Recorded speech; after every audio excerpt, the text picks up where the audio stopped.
आप सभी मित्रों का हमारे प्रशस्त एकेडमी चैनल पर हार्दिक स्वागत है। आज हम हिंदी व्याकरण के अंतर्गत संज्ञा का विस्तृत अध्ययन करेंगे।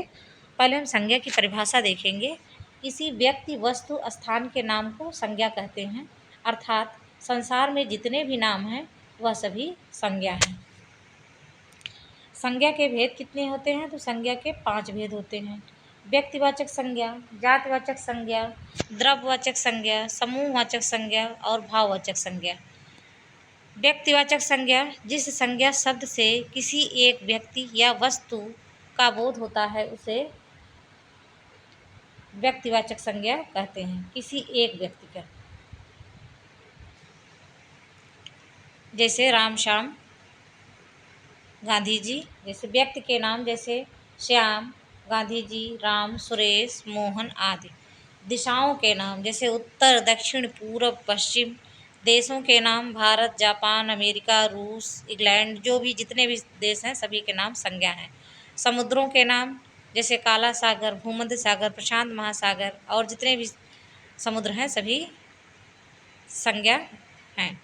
नदियों के नाम, जैसे गंगा, वोल्गा, कृष्णा, कावेरी, सिंधु आदि। पर्वतों के नाम में अलकनंदा, हिमालय और जो भी पर्वत हैं सभी जो है संज्ञा है। नगरों के नाम में, जैसे वाराणसी, प्रयागराज, गोरखपुर। चौक एवं सड़कों के नाम, चांदनी चौक, जीटी रोड।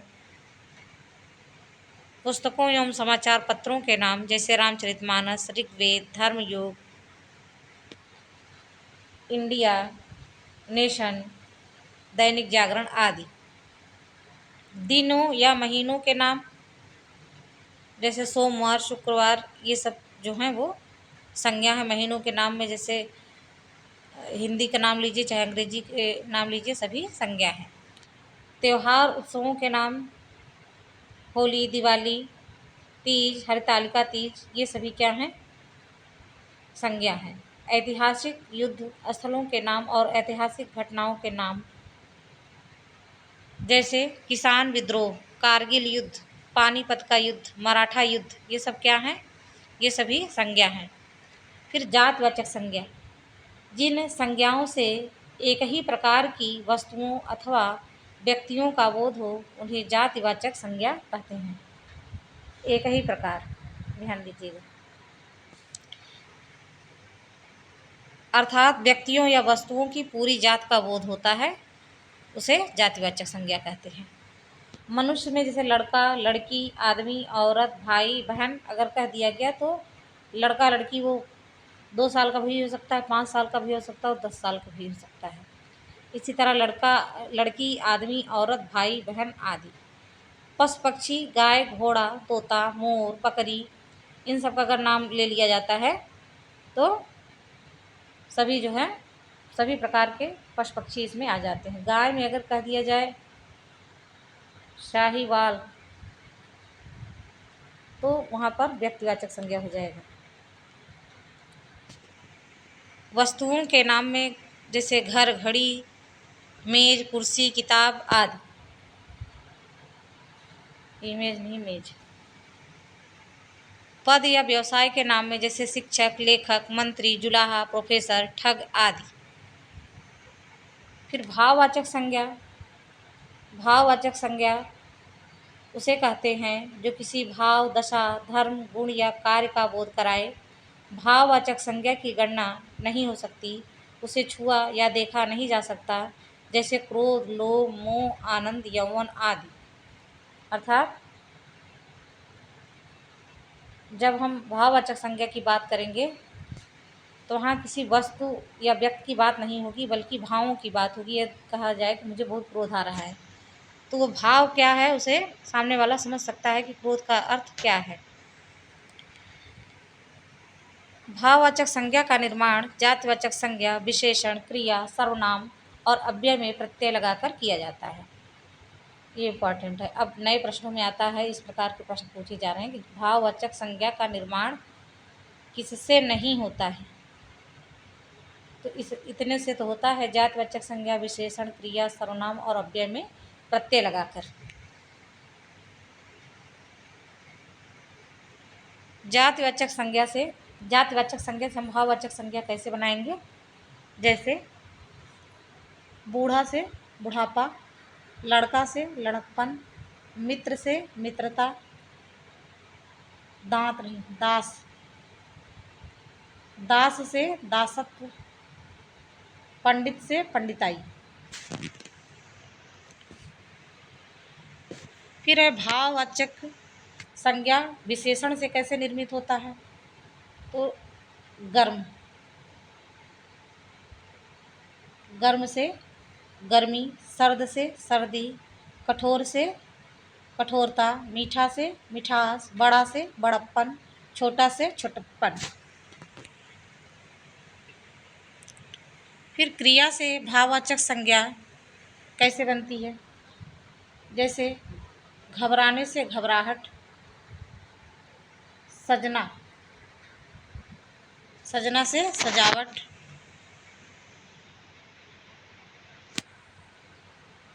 और दौड़ना से दौड़। ये गलत है। सर्वनाम से भाववाचक संज्ञा जैसे अपना से अपनापन। जैसे प्रश्न आता है इसमें कौन सा शब्द सर्वनाम से बना हुआ भाववाचक संज्ञा नहीं है? तो देखिए अपना से अपनापन या अपनत्व, मम से ममता या ममत्व, निज से निजत्व। तो ये सभी जो है सर्वनाम से बने हुए भाववाचक संज्ञा है। फिर देखिए अव्यय से भाववाचक संज्ञा का निर्माण कैसे होता है? जैसे दूर से दूरी, परस्पर से पारस्परिक, समीप से सामीप्य, निकट से निकटतम, शाबाश से शाबाशी। तो अगर दे दिया गया पारस्परिक कैसा शब्द है? तो पारस्परिक भाववाचक संज्ञा है और यह अव्यय से निर्मित है।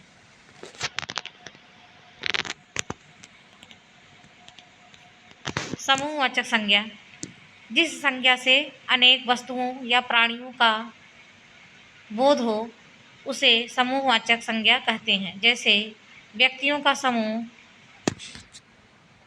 तो व्यक्तियों के समूह में क्या क्या होगा? जैसे सभा कही गई तो ये व्यक्तियों के समूह को कहते हैं सभा। दल भी व्यक्तियों का समूह होता है, गिरोह भी व्यक्तियों का समूह होता है, परिवार भी व्यक्तियों का समूह होता है, और संघ भी व्यक्तियों का समूह होता है, और झुंड भी व्यक्तियों का समूह होता है। वस्तुओं का समूह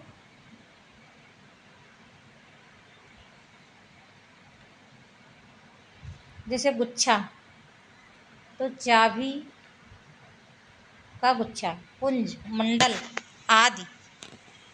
और पुंज तथा ढेर और श्रृंखला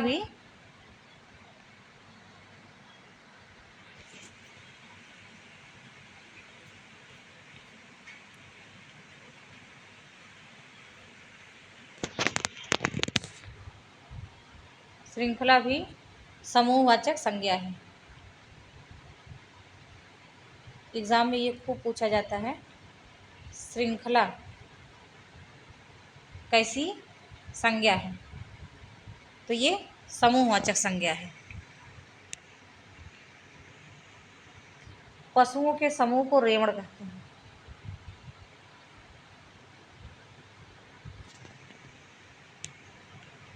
द्रव्यवाचक संज्ञा जिस संज्ञा से नाप तोल वाली वस्तु का बोध हो,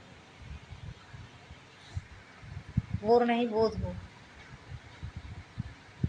उसे द्रव्यवाचक संज्ञा कहते हैं।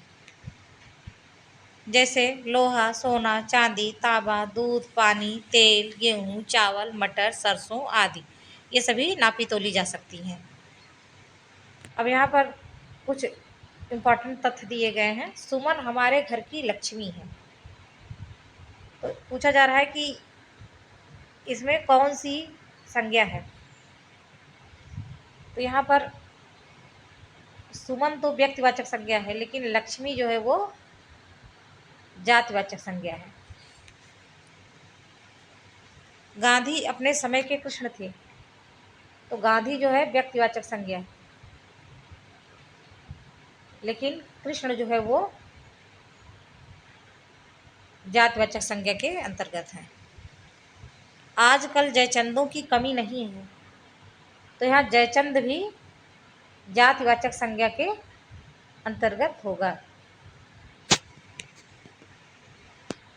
इन उदाहरणों में लक्ष्मी, कृष्णा, जयचंद यह सभी जातिवाचक संज्ञा के रूप में प्रयोग हुआ है। और इस पर ध्यान दीजिएगा, संज्ञा के रूपांतरण या विकार। प्रश्न आता है कि संज्ञा का विकार कैसे होता है। तो संज्ञा का विकार जो है लिंग, वचन, कारक आदि के कारण होता है, अर्थात संज्ञा एक विकारी शब्द है। विकारी शब्द का अर्थ क्या हुआ, जिसमें लिंग, वचन, कारक का प्रभाव पड़ जाए वो विकारी शब्द है। कल हम अब सर्वनाम का अध्ययन करेंगे। धन्यवाद। चैनल को ज़्यादा से ज़्यादा शेयर और लाइक करिए। Thank you.